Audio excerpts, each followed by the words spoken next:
नमस्कार मित्रों, आप सभी का बहुत बहुत स्वागत है एक नई वीडियो में। आज का जो विषय है हम ले रहे हैं कि गुरु क्या है। बहुत सारे लोग कहते हैं कि गुरु बिना ज्ञान नहीं है, क्यों कहा जाता है, इस विषय में आज विस्तृत चर्चा करेंगे। और ये वीडियो स्वाभाविक सी है कि लंबी होने वाली है, लेकिन बहुत ही उपयोगी है। इसलिए मैं चाहूँगा कि आप इस वीडियो को अंत तक ज़रूर से ज़रूर देखें। देखिए, आपने एक श्लोक जो है, एक दोहा आपने बहुत बार सुना होगा, गुरु गोविंद दोऊ खड़े काकू लागे पाए, बलिहारी गुरु आपने जिन गोविंद दियो मिलाए। बहुत सारे लोग आज भी इस दोहे की यही व्याख्या करते हैं कि गुरु और गोविंद मेरे सामने खड़े हैं, काके लागू पाए, कि किसके मैं पहले चरण स्पर्श करूं। और उसमें कहा है कि मैं पहले जो है गुरु के ही चरण स्पर्श करूंगा, क्योंकि उन्होंने मुझे गोविंद तक मिलाया है, गोविंद तक पहुंचाया है। लेकिन वास्तविकता कुछ और है। हम ये सोचते हैं कि गुरु और गोविंद अर्थात भगवान और गुरु दो अलग अलग चीजें हैं। वास्तविकता बहुत ही अलग है जो आपने पढ़ी है, तो उसी के बारे में मैं आपको बताने जा रहा हूं। नहीं, गुरु और गोविंद एक ही हैं और कोई दूसरा तत्व ही नहीं है। आप में से बहुत सारे लोग ये भी सोचते होंगे कि गुरु बनाने से हमें जो है परब्रह्म की प्राप्ति हो जाएगी, गुरु हमें जो है भगवान तक मिला देगा, है ना। तो ऐसा नहीं है, गुरु ही भगवान है, गुरु ही परम तत्व है। आप इस श्लोक को क्यों भूल जाते हैं कि गुरु ब्रह्मा गुरुर्विष्णु गुरुर्देवो महेश्वरः गुरुः साक्षात् परब्रह्म तस्मै श्री गुरवे नमः। गुरु ही शिव है, गुरु ही विष्णु है, गुरु ही ब्रह्मा है, और परब्रह्म भी जो है गुरु ही है। इसलिए जो है आप बिल्कुल भी भ्रमित ना रहें। और दूसरी बात मैं आपको एक ये भी कहना चाहूँगा कि आप जो है गुरु में विशेष प्रकार की श्रद्धा और विशेष प्रकार का जो है उनके प्रति लगाव झुकाव आप रखेंगे, तभी आपको गुरु तत्व की प्राप्ति होगी। यदि आप विशेष ज्योतिषी या विशेष प्रकार का ब्राह्मण कर्मकांडी ब्राह्मण बनना चाहते हैं तो आपको एक अच्छे गुरु की आवश्यकता होगी। दूसरी एक गलती आप ये ना करें कि गुरु को मनुष्य समझने की आप बिल्कुल भी भूल मत कीजिए। देवी भागवत में कहा गया है कि गुरु को मनुष्य समझना, प्रसाद को अन्न समझना, और गौ माता को जो है पशु समझना अपराध है। तो इस अपराध में आप सम्मिलित मत होइए। जिसको आपने गुरु बनाया है तो उसको आप मनुष्य मत समझिए, वही परब्रह्म है।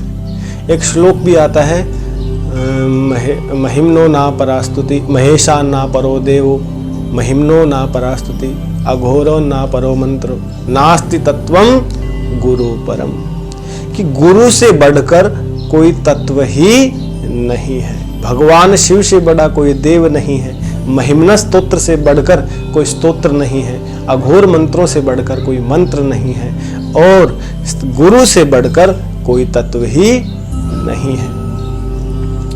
और इसके बारे में एक जो श्लोक जो मैंने आपको बताया, जिसमें कहते हैं कि साक्षात परब्रह्म है। यहाँ पर ये नहीं कहा कि गुरु परब्रह्म है, गुरु परब्रह्म नहीं कहा है, गुरु साक्षात कहा है। वहाँ वो साक्षात परब्रह्म स्वरूप है।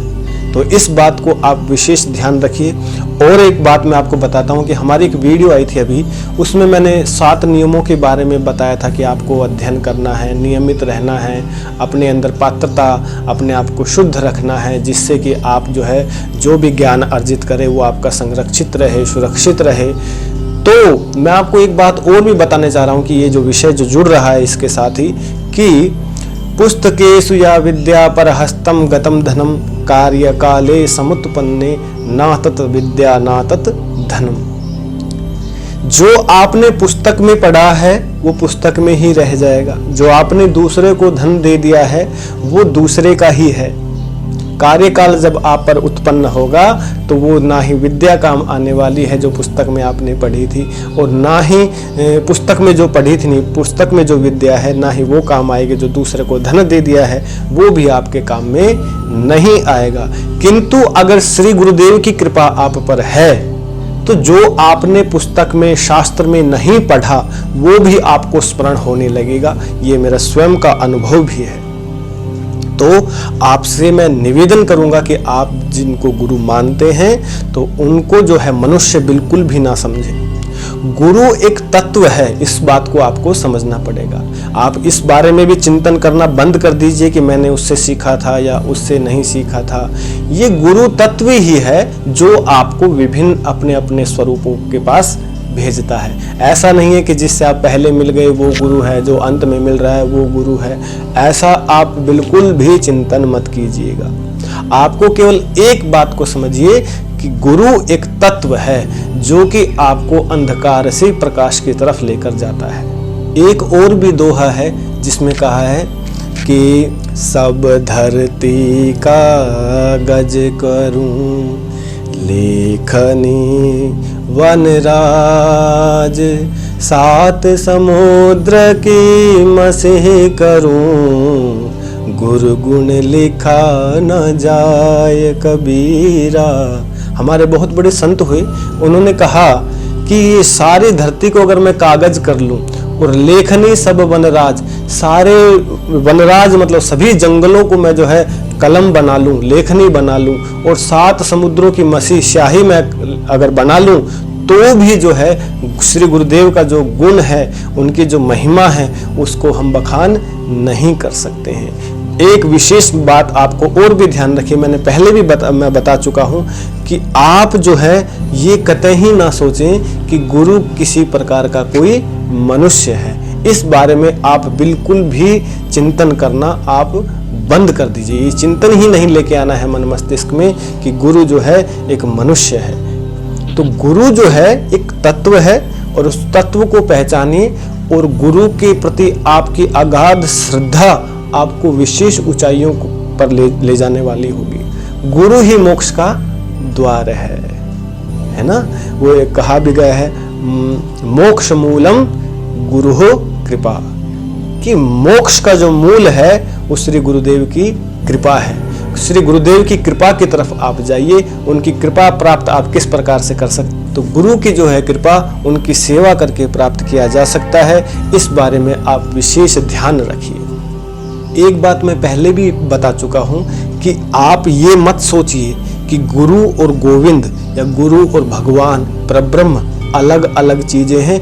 गुरु बनाने पर हमें परमात्मा की जो है प्राप्ति होगी, ऐसा नहीं है। गुरु ही परमात्मा है, गुरु ही तत्व है। और गुरु जो है सूर्य के बाद जो है नवग्रहों में गुरु जो है सबसे बड़ा ग्रह है। उनका गुरुत्व आकर्षण, उनकी जो ऊर्जा है पृथ्वी पर सबसे ज़्यादा प्रभावित करने वाली होती है। अगर आप गुरु का चिंतन मनन भजन आदि करते हैं तो आपकी कुंडली का जो है, गोचर का जो है, वो जो गुरु ग्रह है वो प्रबल हो जाता है, बलिष्ठ हो जाता है, जिससे सभी प्रकार के आपके दोष समाप्त हो जाते हैं। जैसे कहा भी गया है, किम कुर्वन्ति ग्रहाः सर्वे यस्य केंद्रे बृहस्पति मत्त मातंग यूथानाम शतम हन्ति च केसरी। इसका अर्थ है कि किम कुर्वन्ति ग्रहाः सर्वे, उनका उस मनुष्य का और बाकी ग्रह कुछ भी नहीं कर सकते जिसके जो है केंद्र में बृहस्पति हो। अब यहाँ पर केंद्र का जो अर्थ है कि मनुष्य के हृदय के अंदर चतुर्थ भाव हो गया हृदय, प्रथम भाव हो गया लग्न, सप्तम भाव हो गया संबंध, 10वां भाव हो गया पिता। जहां पर बृहस्पति जब केंद्र के अंदर स्थापित हो गया, अर्थात गुरु से जिसका संबंध हो गया, गुरु जिसके हृदय में स्थापित हो गए, गुरु जिसके मन मस्तिष्क में स्थापित हो गए, जिसने अपने पिता को ही गुरु बना लिया हो, उसका बाकी ग्रह कुछ नहीं कर सकते। जिस प्रकार से मत्त मातंग यूथानाम शतम हन्ति च केसरी।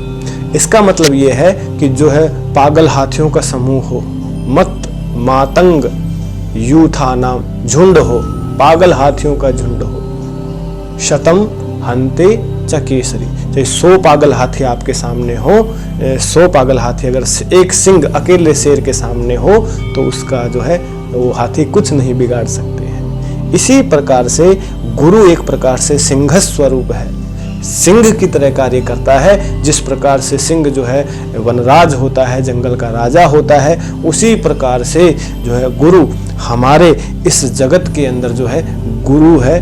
और उसकी कृपा अगर किसी के ऊपर हो जाए तो उसका अन्य ग्रह कुछ भी नहीं कर सकते हैं। इसलिए अपने जीवन में गुरु को बनाइए और उसको मानिए और गुरु को जानिए, फिर आप जो है चमत्कार देखिए। अगर ये वीडियो आपको अच्छी लगी हो तो इस वीडियो को अधिक से अधिक शेयर करें और भारतीय संस्कृति को जो प्रसार और प्रसारण का जो ये कार्यक्रम चल रहा है इसमें भागीदारी बने।